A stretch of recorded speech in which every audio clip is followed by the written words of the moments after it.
Welcome to this explainer. Today we're diving straight into ACIM Lesson 169. We're going to completely unpack this specific text, and at its core is this beautiful foundational lesson, by grace I live, by grace I am released. If you're looking to really grasp the deep philosophy and the profound message hidden inside this text, well, you're in exactly the right place.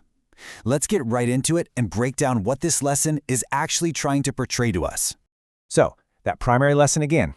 By grace I live, by grace I am released.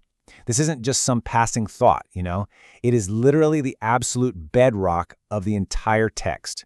Everything we're going to explore today revolves completely around understanding what it actually means to truly live and to be totally released by this incredible concept of grace.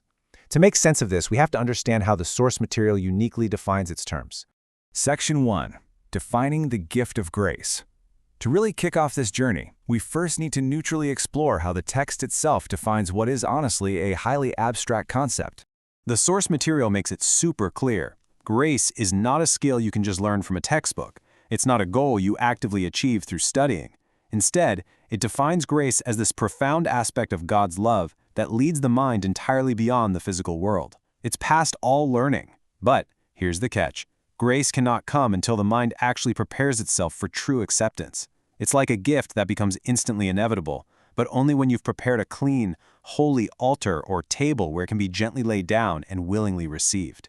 And this sets up such a brilliant, stark contrast. On one side, you've got the world as we usually experience it, which the text calls a world of seeming hate and fear. On the other side, the lighted gift of grace. The text tells us that grace is the acceptance of God's love right in the middle of that fear, and by grace alone, the hate and fear are just gone. It presents a state so incredibly opposite to everything the world contains that a mind lit up by grace simply cannot believe the world of fear is real anymore. It's a total paradigm shift. Section 2. The illusion of time. Now hold on, because this is where the perspective gets incredibly expansive. The material presents this wildly radical idea. It states, quite literally, the world has never been at all. Think about that for a second. It completely challenges us to view everything we consider to be our physical reality, including our deeply held concepts of past and future, as fundamentally an illusion. It's all entirely secondary to a much larger, unchanging truth. To really wrap our heads around this illusion of the world, we have to look at the concept of oneness. The text describes oneness as this exquisitely simple idea that God is, and in that being, He encompasses absolutely all things. So the crucial takeaway here is that no mind holds anything but Him. No part of the mind is distinct enough to even feel like it's aware of something outside of itself. It is pure, uninterrupted, absolute unity. Because of this absolute oneness, eternity gets reframed. It's not just a really, really long period of time stretching infinitely into the future. No. Eternity remains a constant state. It's the only unchangeable state of being. Whatever timeline we've set up in our human minds is seen as completely irrelevant to this constant state, which is forever as it always was, and forever to remain exactly as it is right now. Section 3. Forgiveness as our work. Now this brings up a super practical question, right? If grace is beyond our ability to learn, and eternity is already a constant state, what exactly is the work we're supposed to be doing in our daily lives? Well, the text outlines a very specific journey of mental preparation. First, you have to have an open mind that acknowledges there are things it simply doesn't know. You can't be shut tight against the call to waken. Second, we do have work to do while we're in time, and that work is practicing forgiveness. And third, through that practice, we prepare that clean and holy altar we talked about earlier, getting completely ready to accept a state totally different from our familiar experience so we can receive the gift of grace. What's truly fascinating here is how the source defines forgiveness. In this framework, forgiveness isn't just about pardoning someone for a wrong they did to you. Far from it. It actually serves as the central psychological theme running throughout this entire process of salvation. It's the active mechanism, taught and learned in time, that holds all the parts together in meaningful relationships, directing the course to a totally sure outcome. It brings the experiences that bear witness to the truth and speeds up its arrival. Section 4. Experiencing true oneness. So doing this vital work of forgiveness in time eventually leads us somewhere incredible, to a profound, transcendent experience of unity.